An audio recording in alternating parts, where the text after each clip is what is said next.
Un video más para los amigos que les gusta el bosque.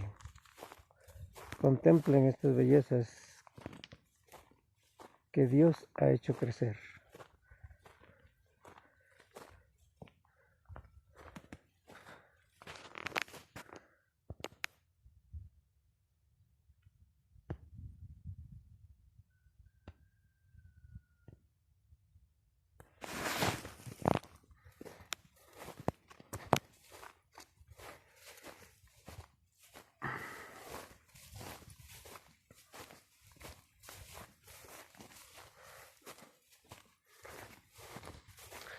Esto es muy bonito. Los árboles, el oxígeno que se respira por estos lugares, el aire puro.